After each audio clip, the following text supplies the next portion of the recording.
Did you know that less than 100 years ago, koalas here in South Australia had been hunted to extinction?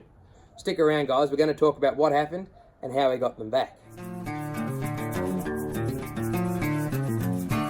G'day, it's Nick here and welcome to Wicked Wildlife, and today we're back here at Southern Koala Rescue in the Adelaide Hills. And this is, of course, Harry, beautiful cuddly boy he is, who's one of their many koalas here in care.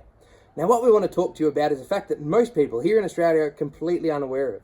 And that is that koalas at one point, while they're an Australian icon and loved by the nation today, were hunted to the very brink of extinction. In fact, here in South Australia, they were extinct. We'd shot them all.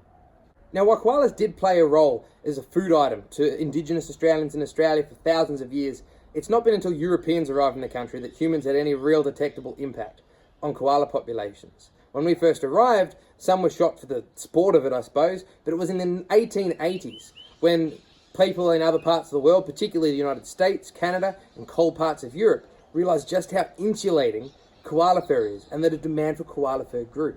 The thing is, a koala like Harry here, these guys don't sleep in a hollow tree, they don't build a nest, they rely on this dense fur. He'll sit in the fork of a tree and rail rain or shine, his skin doesn't get wet. It's so dense that it keeps him warm and it keeps him dry. And unfortunately, people figured out it was perfect for living in cold climates. Now, from the 1880s to the 1920s, this industry absolutely exploded. Over that few decades, there was 8 million koala skins exported out of Australia.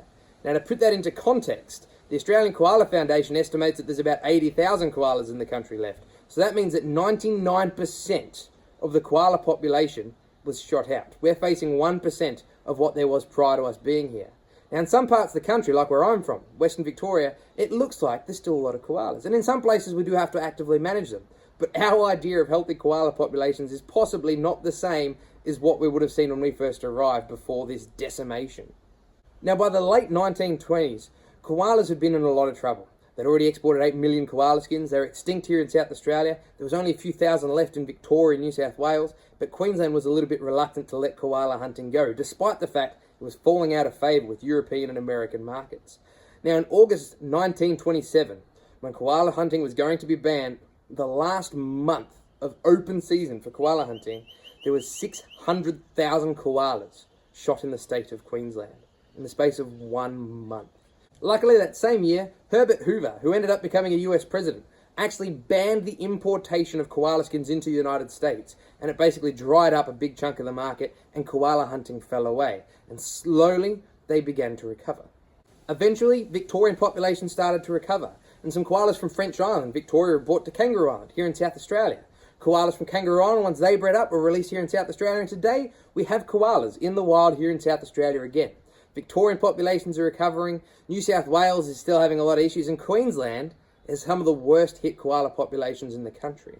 So while these guys are protected today, they still have never and probably never will recover to their former glory, especially because these guys are facing a whole heap of issues today.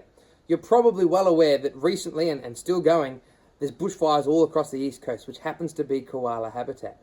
And bushfires are absolutely decimating these guys. In New South Wales, there's been 8,000 koalas killed.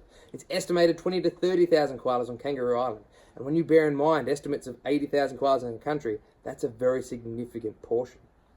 Fortunately though, this story, the fact that koalas were driven to extinction in one state of Australia and brought back, gives a little bit of hope that no matter how bad things get, if we decide to, and if we all collectively put in an effort, with the help of groups like Southern Koala Rescue here or Port Macquarie Koala Hospital up in New South Wales, we can make sure that these guys don't slip back into the way they were. We can continue to have these guys flourish, breed up, and hopefully that koalas like Harry here are going to be around for a lot longer yet. So I hope you found that interesting, guys. It's a fact that a lot of Australians are either unaware of or don't like to talk about, that we almost hunted our icon to extinction. But if we don't learn about these things, we can't avoid doing things again. So it's important to know.